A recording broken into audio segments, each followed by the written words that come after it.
compañeros periodistas, le traslado una que hace Luis Colom, de Libertad Digital, que plantea si cree usted que entre las funciones de un ministro del Gobierno de España está la de insultar o descalificar a los medios de comunicación privados.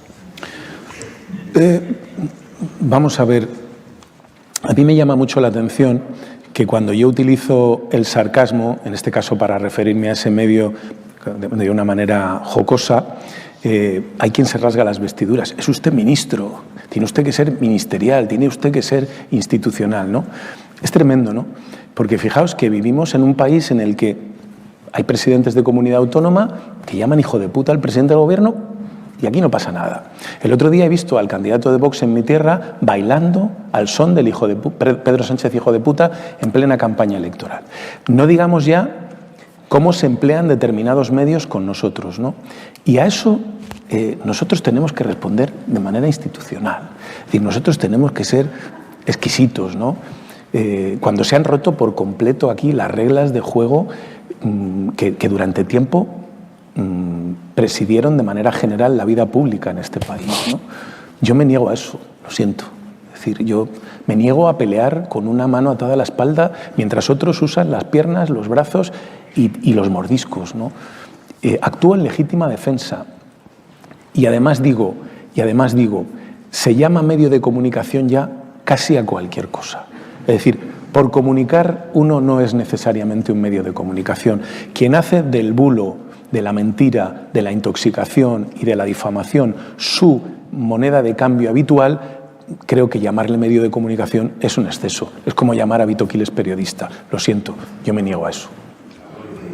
Muy bien.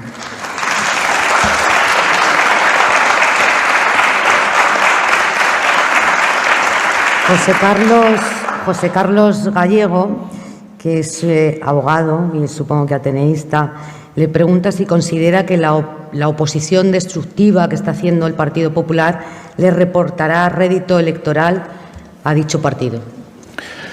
Bueno, ya en parte le ha reportado. Yo soy de los que dice que el que te vote chapote acabó con muchos alcaldes socialistas, yo uno de ellos, ¿no?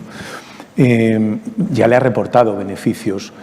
Lo que no tengo tan claro es que vayan a ser suficientes como para que el señor Feijóo llegue a la Moncloa. Tengo muchas dudas de eso, ¿no? Y lo que es seguro es que lo que se ha conseguido es que el clima en España sea irrespirable. Eso sí que lo ha conseguido, sin ninguna duda. El daño a la convivencia ya está. Y no sé si es reconducible o si es reparable, ¿no? Pedro González le traslada por qué un pacto de Estado por las infraestructuras y no un pacto de Estado por la gobernabilidad del país. Bueno, no son excluyentes, ¿no? Pero el problema, si intuyo por dónde va la pregunta, si va por un acuerdo PP-PSOE en torno a determinadas cosas relacionadas con la gobernabilidad del país, el problema es que yo creo que hemos llegado a un punto en esto en el que tenemos ideas antagónicas, ¿no? Y es difícil que haya una puesta en común de antagonistas. No creo, sinceramente, que en el tema de las infraestructuras las posiciones sean tan antagónicas. Puede haber una toma de posición ventajista en función de si uno está en un territorio, si uno está en la oposición o en el gobierno, pero de fondo creo que no hay una diferencia tan grande en materia de infraestructuras como para que no hubiera un pacto de Estado. Por ejemplo, no creo que haya una diferencia importante en relación a cómo debe integrarse el tren a su paso por las ciudades. Y no es un tema menor, porque en este momento hay protocolos firmados en España para soterrar el ferrocarril en las ciudades por importe de 40.000 millones de euros con costes sin actualizar, lo cual es inabordable. Creo que sobre eso podría haber un acuerdo. De hecho, teníamos una ley de movilidad sostenible en la que ahí se arbitraban unos porcentajes de participación en ese tipo de obras que al final se cargaron o en parte se rompieron como consecuencia de que por, digamos, ese juego de oportunismo no hubo acuerdo, pero en el fondo lo hay. Yo creo que es más sencillo un acuerdo por las infraestructuras en nuestro país que un acuerdo por la gobernabilidad en general, ¿no? Javier Fernández Delgado le pregunta al ministro qué debemos hacer para estimular en los jóvenes el interés hacia las políticas de progreso. Bueno, yo es que, no sé, yo creo que el público juvenil siempre ha sido el más difícil para la política, ¿no? Esto no es de hoy, ¿no? Yo recuerdo en mi época cuando yo empezaba, que yo tenía 31 años y perdí un congreso del PSOE por el voto de Juventudes Socialistas, con un candidato que tenía 50 y pico. Se supone que yo era el que mejor tenía que haber conectado con los jóvenes, pero no lo conseguí, ¿no? Luego, con el tiempo, pues quizá se produjo más esa conexión. Yo creo que depende mucho de coyunturas. Se está intentando todo, se intentan las redes, se intenta entrar en TikTok. No sé, yo creo que el voto juvenil es un voto muy complicado y creo que se está haciendo todo lo que se puede. Quizá el problema es que en general hay un ambiente tóxico que hace muy difícil que cale un mensaje más de fondo, ¿no? Pero el voto juvenil, a mí, si yo tuviera la varita mágica o la fórmula para llegar a los jóvenes, pues no sé. Esta no es del público, pero yo se la traslado aprovechando lo de la pregunta sobre el voto juvenil. ¿Qué tiene que hacer el Partido Socialista para volver a recuperar el voto de las mujeres, que en buena medida les reportó el resultado del 2023 y que parece que en este momento no lo tienen tan asegurado después pues del caso Koldo Ábalos, el caso Salazar, el caso Dao y otros que hemos conocido en los últimos meses? Bueno, yo creo que en general la sociedad debe convencerse de que el machismo y a esta hora, esta es la imagen. Es decir, está presente en el Partido Socialista también, en todas las organizaciones. Por tanto, que el voto femenino se incline por una u otra opción en función de si existen o no casos de machismo en determinadas organizaciones, creo que no, y eso es lo que tenemos que intentar trasladar. Para mí la clave está en cómo se reacciona ante eso y cómo se actúa ante eso. Y creo que el tiempo va poniendo las cosas en su sitio, es decir, cómo actúa el Partido Socialista cuando algún caso de estas características se produce, no tiene nada que ver con cómo actúa en las formaciones de derecha. Es decir, para mí hay en este momento sobre la mesa, en esta comunidad autónoma, un caso paradigmático que es el caso del alcalde de Móstoles. Es decir, la forma de comportarse del Partido Popular en este caso es toda una guía de cómo se actúa desde una organización machista. Se le trata de persuadir a la víctima de que no denuncie, se la pone en cuestión en solfa ante los medios de comunicación, se purga a su entorno, no se toma ninguna medida en relación con el presunto acosador. Es decir, no tiene nada que ver con el comportamiento que ha tenido el Partido Socialista en otros casos, y yo creo que las mujeres lo verán. Creo que lo importante son las políticas de fondo. El Partido Socialista está haciendo apuestas muy firmes por la igualdad del hombre y la mujer.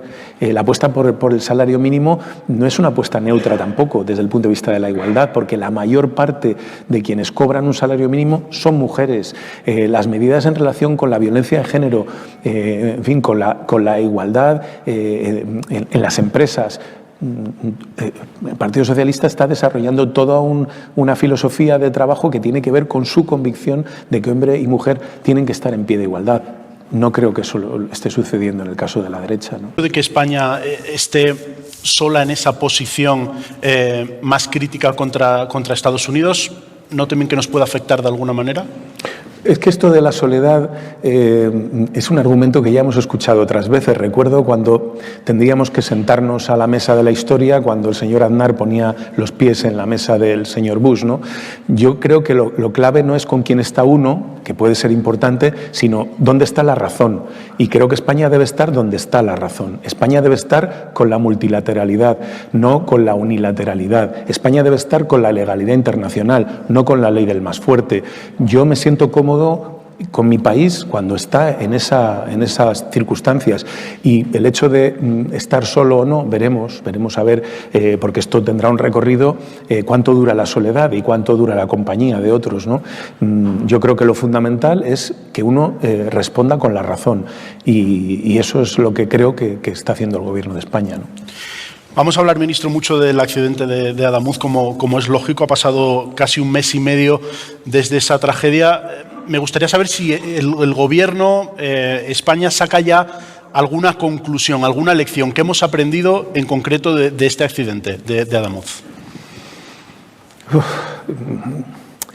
Vamos a ver, yo creo que, y lo digo sinceramente, lo dije desde el principio, además, el accidente tiene unos componentes suficientemente singulares como para extraer conclusiones necesitemos que la investigación avance más del punto en el que está, ¿no?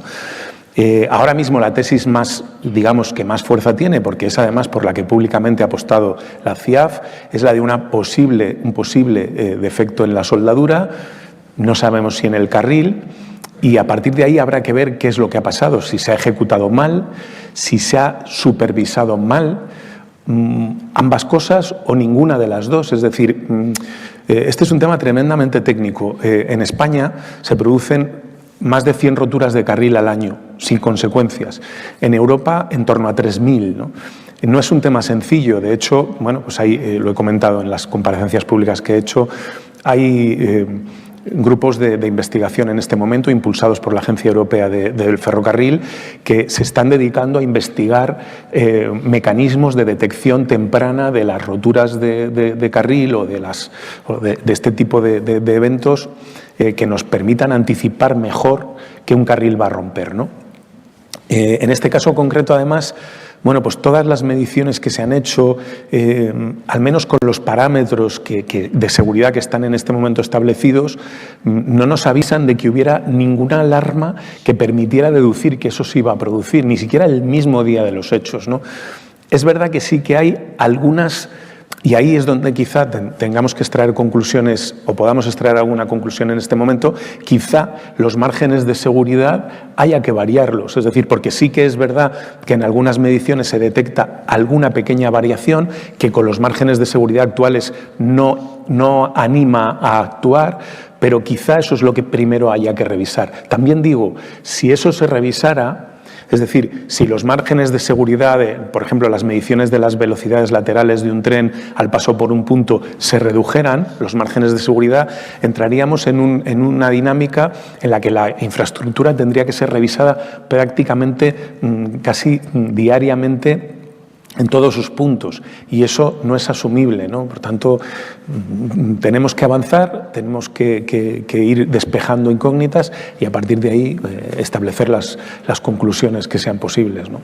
No hay entonces por ahora ninguna novedad en la investigación que está llevando a cabo la CIAF respecto al último informe que usted nos pueda contar, entiendo. No, de hecho yo no tengo información privilegiada respecto a lo que hace la CIAF.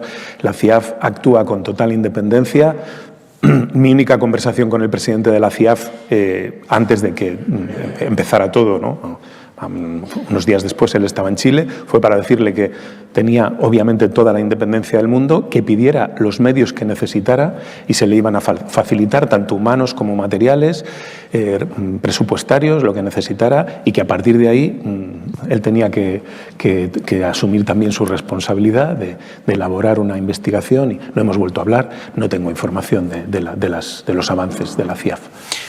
Ministro, en las últimas semanas ha habido cierta polémica por la decisión de Adif el día 28 de enero, de retirar parte del material que estaba en la zona del accidente. Ha habido un reproche recogido en un escrito de la jueza instructora a Adif. Ustedes han dado ya una versión sobre eso, respondiendo a la propia jueza. Me gustaría saber si, en su opinión, Adif se equivocó al retirar ese material sin tener una autorización expresa de la jueza y de la Guardia Civil. Bueno, me interesa mucho esta pregunta, ¿no? Porque creo que, más que versiones, lo que hay que poner encima de la mesa son hechos y fechas y datos, ¿no? El día 21 de enero, el accidente se produce el día 21, si no recuerdo mal, jueves. La CIAF se retira del lugar de los hechos y afirma que no tiene nada más que hacer en el lugar de los hechos. Y se lo dice a quien le proporciona las pruebas. Lo primero que quiero que todo el mundo sepa es que tanto la CIAF como la Guardia Civil, cuando requieren una prueba del lugar de los hechos, es Adif el que se la proporciona. Piensen que un metro de carril pesa 60 kilos. Ni la CIAF ni la Guardia Civil disponen de maquinaria ni de medios para hacer acopio de ese tipo de pruebas. Por tanto, lo que la CIAF ha requerido se lo ha proporcionado a Adif. La CIAF ha dicho, córtame este trozo de carril, Adif se lo ha proporcionado. Bien, el día 22 se retira también la Guardia Civil. Cuando se produce el último levantamiento del último cadáver que quedaba en el lugar de los hechos, también la Guardia Civil se retira sin que tenga ninguna otra prueba que retirar. ¿Qué hace Adif los días 22 y 23, una vez retirada CIAF y Guardia Civil? Hacer acopio de aquellas pruebas que la Guardia Civil y CIAF han descartado, pero que ellos consideran que tienen interés para su propia investigación. Quiero recordar que Adif tiene una obligación legal de hacer su propio informe de esta investigación y proporcionárselo a la justicia. Por tanto, Adif lo que hace es recabar pruebas que para CIAF o para Guardia Civil no se consideraron relevantes. ¿Cuáles son esas pruebas? Esas pruebas no son, digamos, las partes de la infraestructura del lugar del descarrilamiento. Son partes. Las más cercanas están a más de 100 metros, las más lejanas a más de 300. ¿Qué es lo que piensa Adif? Adif lo que dice es, vale, lo de la zona del descarrilamiento es interesante, pero también puede serlo contrastar soldaduras de otros cupones que no son del descarrilamiento, pero que pueden darnos información. Pensemos por un momento que no fuera una soldadura la que esté mal, que no fuera la soldadura del carril donde se ha producido el descarrilamiento, sino que también hubiera otras en otros puntos. Eso podría ayudar a la investigación. ¿Qué es lo que hace Adif? Adif levanta un plano, caracteriza las muestras que recoge, las documenta, las fotografía y se las lleva a la base de Hornachuelos, es decir, las custodia. No hace una chapuza. ¿Dónde está el error de Adif? A posteriori, probablemente no comunicárselo a la autoridad judicial con carácter inmediato. Pero yo creo, sinceramente, que Adif no ha actuado de mala fe, no ha considerado en ningún momento, como se ha dicho, que se estaba llevando pruebas que son relevantes para la investigación, en la medida en que ni Guardia Civil ni CIAF las han considerado necesarias. Lo que Adif hace de buena fe es llevarse otros elementos que pueden servir de contraste, documentarlos, caracterizarlos y examinarlos. Cuando vuelve la CIAF y la Guardia Civil al lugar de los hechos, día 30 de enero, estábamos ya en el cuarto día de reconstrucción de la infraestructura. Quiere decir esto, que si el día 22 y 23 no se hubieran llevado esas piezas, muy probablemente estarían en la chatarra. En ese momento, tanto CIAF como Guardia Civil no acuden al lugar de los hechos a buscar otras piezas de contraste, van a medir un bogie. Y es en ese momento en el que dicen, bueno, pues a lo mejor puede ser interesante analizar otras soldaduras que se nos proporcionen, dónde están. Y lo que hace Adif es decirle, están en la base de Hornachuelos, debidamente caracterizadas, etc. La Guardia Civil gira una visita, las precinta y eso está a disposición judicial. Esto es lo que ha sucedido. Hay quien ha pretendido, con un relato además muy sesgado de los hechos, solo contando lo que decía un breve informe de la Guardia Civil, de un folio y medio, que ha habido interés en ocultar pruebas o en sustraer pruebas de la acción de la justicia. No ha sido así. Esto es lo que ha sucedido y es verdad que la jueza inicialmente reprocha a Adif, pero también es verdad que a posteriori ha habido alguna solicitud de examen de esos restos en laboratorio y la jueza de momento los ha desestimado. Por tanto, esto es lo que hay, que cada cual saque sus conclusiones. Desde mi punto de vista, si ha habido algún error de Adif, ha sido no comunicar inmediatamente al juzgado el acopio de esas piezas, pero no ha habido ningún elemento, digamos, que permita deducir que se ha intentado sustraer a la acción de la justicia unas determinadas pruebas. Sobre ese carril, si no me equivoco, ministro, lo que se ha dicho es que se hicieron pruebas de dureza, tengo entendido, ¿no? Sobre el material que se llevó a la base de Sí, vamos a ver.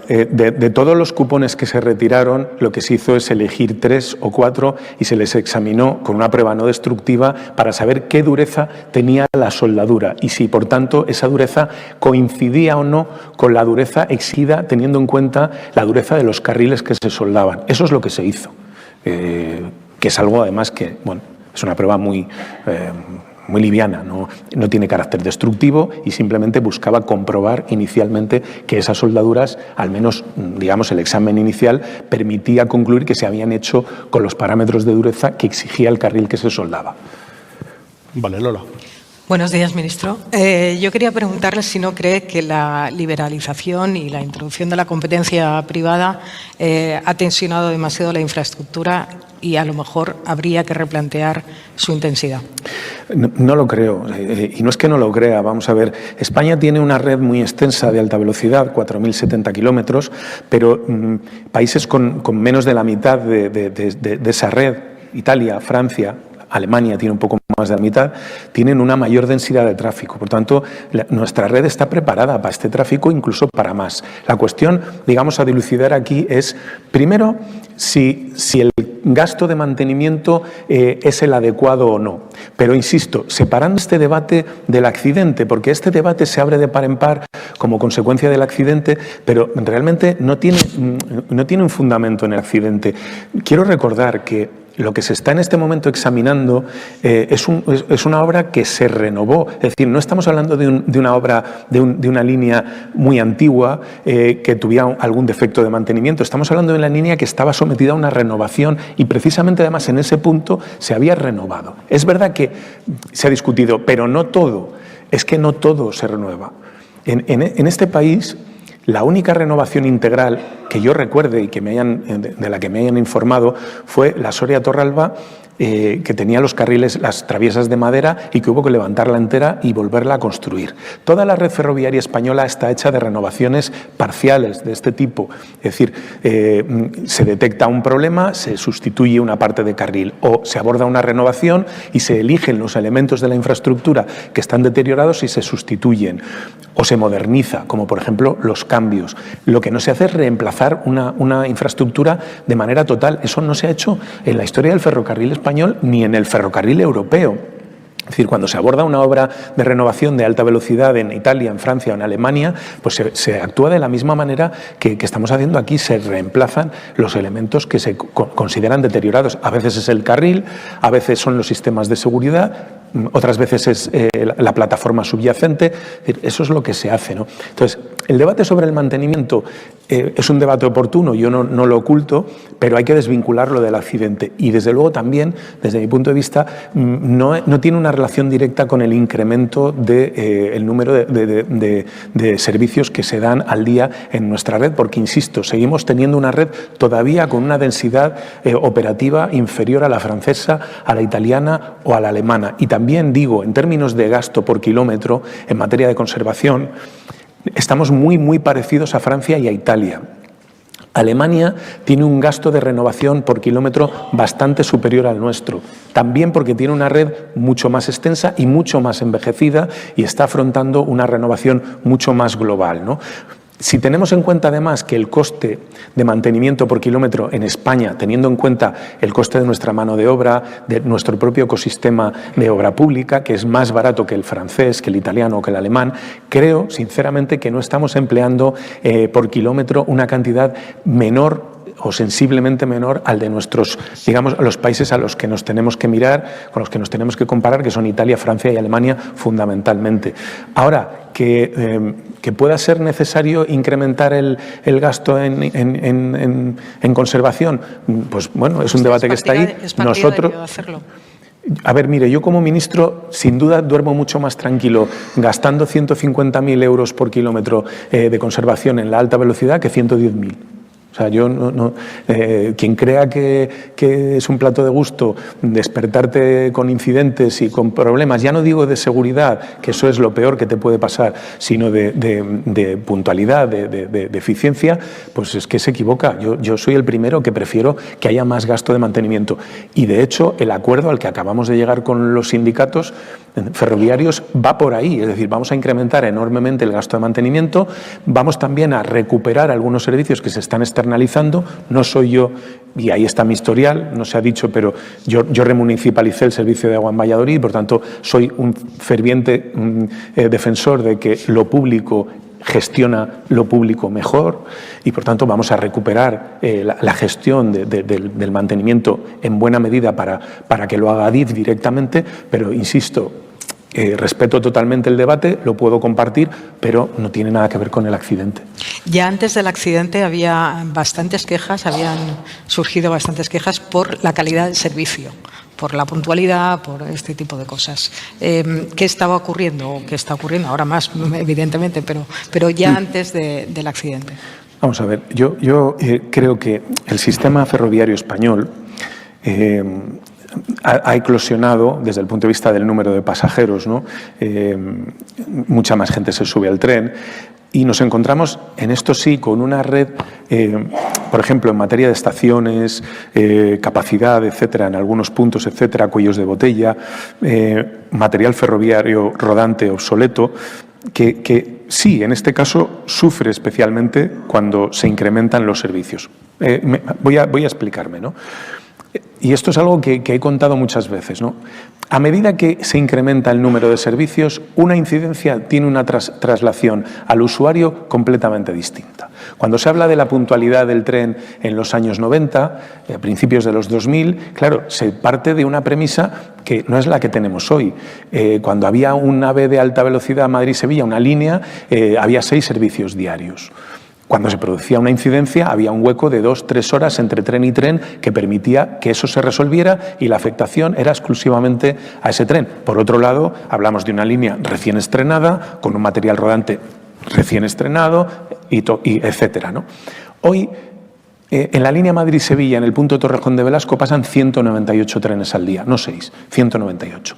Cuando hay una incidencia en uno, el efecto, digamos, dominó sobre el resto de la circulación es bestial. Es decir, ya no hay una afectación a un tren, hay una afectación a no menos de 10-15 trenes, con todos los viajeros que van en ellos.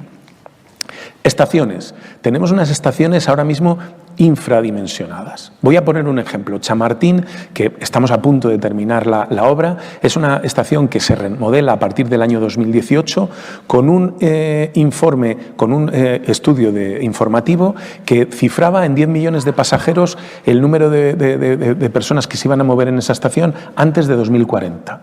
Hemos cerrado el año pasado con 14 millones de pasajeros en Chamartín. Estos son datos públicos, no me estoy inventando nada. Esto quiere decir que, por ejemplo, durante la obra de Chamartín, cada vez que hemos tenido un problema, la repercusión ha sido brutal. Atocha es otra estación infradimensionada. Estamos construyendo otra Atocha, una Atocha soterrada en este momento, que es la pasante de Atocha, que nos va a permitir descongestionar. Pero ahora mismo en Atocha no digo que haya incidencias, simplemente con un retraso de 5 o 10 minutos en algunos momentos en un tren se nos monta un tumulto en la estación porque no tiene dimensión. Tenemos muchas veces salidas a la vez de un Ouigo, que son trenes de doble piso, un AVE en doble composición, es decir, 2 trenes juntos, un 106 hablo que tiene 580 plazas. Es decir, podemos tener en 10-15 minutos 5.000, 6.000 personas acumuladas para hacer una salida en un momento determinado. Con un retraso de 5 minutos, la sensación que se produce en la estación es de caos, ¿no? Pongo un ejemplo. En Alemania, una estación de una ciudad de tamaño medio como Leipzig tiene 32 vías. Chamartín, después de la obra de ampliación, tiene 26. Chamartín, es decir, tenemos una red que en algunos aspectos tiene problemas. Santa Justa los tiene. Hemos tenido que cambiar las radioscopias, los accesos, porque se nos montaba un tumulto dentro de la estación, porque tiene una dimensión pues muy limitada para el tráfico que tiene, ¿no? Entonces, y luego, por último, el material rodante. Tenemos unos trenes, el más nuevo era de 2008. El que ha llegado nuevo, el 106, pues todo el mundo sabe el resultado que ha dado. El confort de marcha que da, es un tren que vibra muchísimo, que nos ha dado problemas hasta con los bogies en la Madrid-Barcelona, los hemos tenido que retirar. Es decir, tenemos un material rodante muy obsoleto y el nuevo, en su etapa de juventud, nos está dando muchos problemas. Todo esto unido, pues produce esa sensación de que el tren no funciona, de que no hay puntualidad, de que no hay fiabilidad. Pero también digo, aún así, con todos estos elementos, si comparamos los números de nuestra red ferroviaria, en esto sí, en materia de puntualidad y de fiabilidad, con la alemana, con la francesa, con la italiana, estamos por delante. Es decir, nuestras cifras de puntualidad son mejores. Aún así, estamos acostumbrados a un tren que es verdad que tenía menos prestaciones, que es verdad que bueno, pues, no tenía tanta alta velocidad, pero bueno, pues que no tenía este volumen que ahora sí, cada vez que hay un incidente, pues genera muchos problemas y una repercusión muy grande, ¿no? Me temo que donde están acostumbrados a las incidencias son en Rodalies de Cataluña, porque ya lleva muchos años. Hace 2 años que ya el Gobierno central está explicando que se está invirtiendo mucho dinero, que hay muchos miles de millones que se están invirtiendo, que va a mejorar. ¿Cuándo cree que el usuario de Rodalies notará cierta mejora? La mejora se tiene que ir notando paulatinamente, ¿no? Pero voy a decir una cosa, ¿no? En este momento en Rodalies tenemos... No hablo de las obras de emergencia, las obras de emergencia como consecuencia de todo el episodio climático que hemos vivido en enero, vamos a dejarlas al margen. En este momento en Rodalies hay 130 obras en marcha en la red. Yo cuando desde la política catalana, ¿no? Bien sea Esquerra, bien sea Junts, otras formaciones, se nos traslada que no se ha invertido, que se ha abandonado la infraestructura durante X años, yo les digo, ahora díganme, ¿dónde harían ustedes una obra que no se esté haciendo? Así de sencillo. Díganme dónde falta, dónde podemos hacer una obra que no estemos haciendo en este momento. Claro, estos últimos días, como consecuencia de todo el problema que ha habido en relación con la climatología, se ha puesto, por ejemplo, el foco sobre los túneles del Garraf, sobre toda esa zona. No es que no estemos haciendo obra ahí porque no queramos, la obra está no licitada, está contratada, pero es la propia Generalitat la que nos ha pedido que pospongamos la obra hasta que no acabemos alguna de las que están en marcha en otras líneas, en la R4 y en la R3. Y ya hemos acordado que no vamos a esperar, es decir, ahora en marzo empezaremos las obras de los túneles del Garraf, porque no se puede esperar más, ¿no? Por lo tanto, ahora no hay un problema de que no se esté invirtiendo. Se ha invertido en Rodalies de Cataluña los 2 últimos años 1.200 millones de euros, en 2 años. Estamos al límite de lo que se puede invertir sin dañar más todavía la prestación del servicio. ¿Que ha habido años en los que no se ha invertido? Cierto. ¿Que la red Rodalies es muy compleja y muy antigua y su propio diseño la hace muy vulnerable? Esto no se puede obviar. Es decir, el problema que ha habido en enero como consecuencia de la climatología tiene que ver con años de desinversión, pero también tiene que ver con un diseño que hoy no haríamos. Es decir, no se puede hacer un tren en trinchera durante tanto tramo en zonas rurales, porque al final ese trazado es un candidato firme a que cuando hay una precipitación excesiva se produzcan derrumbamientos. La línea R1 habrá que abrir un debate sobre ella en Cataluña. No va a ser fácil desplazarla, pero es una línea que es candidata a que...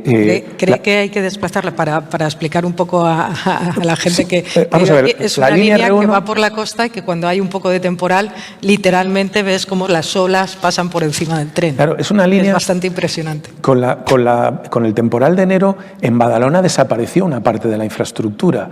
Repararla no es sencillo porque lo que hagas tiene un carácter forzosamente provisional. Por muy buena que hagas la obra en ese punto, el mar se va a acabar imponiendo, ¿no?